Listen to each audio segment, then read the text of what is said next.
Bismillahirrahmanirrahim. Assalamualaikum warahmatullahi wabarakatuh. Alhamdulillahi rabbil alamin. Wassalatu wassalamu ala nabiyyina Muhammadin wa ala alihi wa sahbihi ajmain, amma ba'du. Kaum muslimin yang dirahmati Allah, dalam syariat Islam, amanah memiliki dua pengertian, umum dan khusus. Amanah dalam pengertian umum mencakup seluruh perintah dan larangan syariat. Hal ini terlihat dalam firman Allah di surat Al-Ahzab ayat 72. A'udzu billahi minasy syaithanir rajim. Inna 'aradna al-amanata 'ala as-samawati wal-ardi wal-jibali fa'abayna an yahmilnaha wa ashfaqna minha wa hamalaha al-insan innahu kana zaluman jahula. Yang artinya, sesungguhnya kami telah menawarkan amanah kepada langit, bumi, dan gunung-gunung. Mereka semua enggan memikulnya dan takut darinya, tetapi manusia memikulnya. Sungguh, manusia amat zalim dan bodoh. Ibnu Katsir rahimahullah dalam kitab tafsirnya, setelah menghimpun beberapa pendapat para ulama salafus saleh dalam menafsirkan kata amanah, beliau berkata, semua pendapat mereka tidaklah bertentangan. Bahkan mereka sepakat bahwa amanah adalah tanggung jawab syariat, penerimaan perintah dan larangan, dengan syarat bahwa jika dilaksanakan akan diberikan pahala dan jika ditinggalkan akan mendapat siksa. Manusia menerimanya dalam kelemahan, kebodohan, dan kezaliman, kecuali siapa yang diberi taufik oleh Allah untuk siap memikulnya, dan hanya kepadanya lah tempat meminta pertolongan. Allah Subhanahu wa Ta'ala juga berfirman di surat Al-Mu'minun ayat 8 ketika menyebutkan di antara tanda orang-orang beriman, walladzina hum li amanatihim wa 'ahdihim ra'un, yang artinya, dan orang-orang yang memelihara amanah dan janji mereka.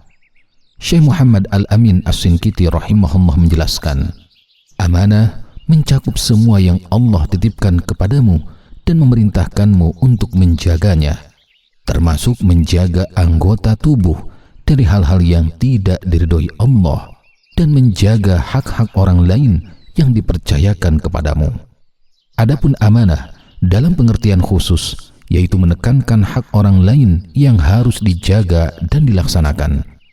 Amanah ini muncul dalam 3 bentuk.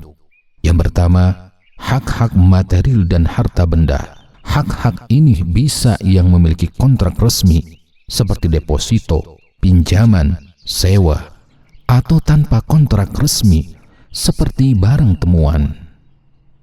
Yang kedua, menjaga rahasia orang lain. Dari Jabir bin Abdullah radhiyallahu anhu, Rasulullah sallallahu alaihi wasallam bersabda, jika seseorang menceritakan suatu peristiwa lalu berpaling, maka cerita itu menjadi amanah. Hadis riwayat Abu Dawud dan Tirmidzi. Dan yang ketiga, amanah berupa tanggung jawab dan jabatan publik maupun privat. Setiap jabatan adalah amanah, harus dijalankan dengan keadilan. Misalnya, jabatan pemerintahan, hakim, manajer, kepala keluarga, dan yang lainnya. Dari Abu Hurairah radhiyallahu anhu, Rasulullah sallallahu alaihi wasallam bersabda, jika amanah diabaikan, maka tunggulah datangnya hari kiamat. Jika urusan diserahkan kepada orang yang tidak berhak, maka tunggulah datangnya hari kiamat. Hadis riwayat Bukhari. Kaum muslimin yang dirahmati Allah, setiap amanah, baik yang umum maupun yang khusus, harus dijaga dan dilaksanakan sesuai syariat dan dilarang mengkhianatinya. Allah Subhanahu wa Ta'ala berfirman di surat Al-Anfal ayat 27, yang artinya, hai orang-orang yang beriman, janganlah kalian mengkhianati Allah dan Rasul-Nya, dan janganlah kalian mengkhianati amanah kalian sedang kalian mengetahui. Khianat terhadap amanah juga merupakan salah satu tanda kemunafikan.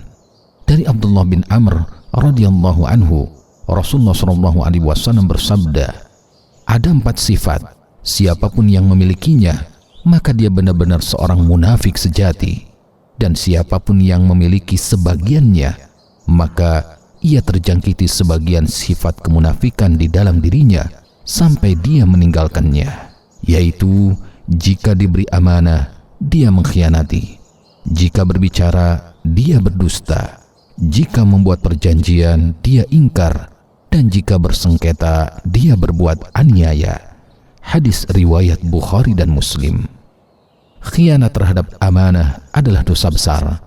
Cobalah renungkan apa yang diriwayatkan oleh Ibnu Mas'ud radhiyallahu anhu berikut ini.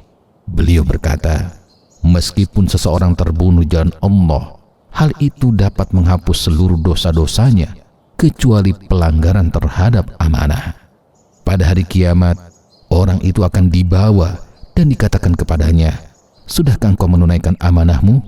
Dia menjawab, ya Rabb, bagaimana mungkin, dunia telah pergi. Lalu dikatakan kepadanya, bawa dia ke jurang neraka.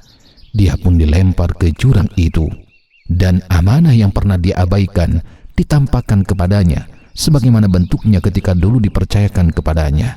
Dia melihatnya, dia mengenalinya, lalu amanah itu terus menempel dan membebani pundaknya. Setiap kali dia merasa aman dari bebannya, dia kembali jatuh ke dalam jurang itu selamanya. Dan beliau juga menegaskan bahwa salat adalah amanah, wudu adalah amanah, timbangan adalah amanah, takaran adalah amanah, dan berbagai hal lain yang dianggap amanah. Dan di antara semua itu, yang paling berat adalah amanah yang dititipkan kepadanya. Demikian, wallahu a'lam. Wassalamualaikum warahmatullahi wabarakatuh.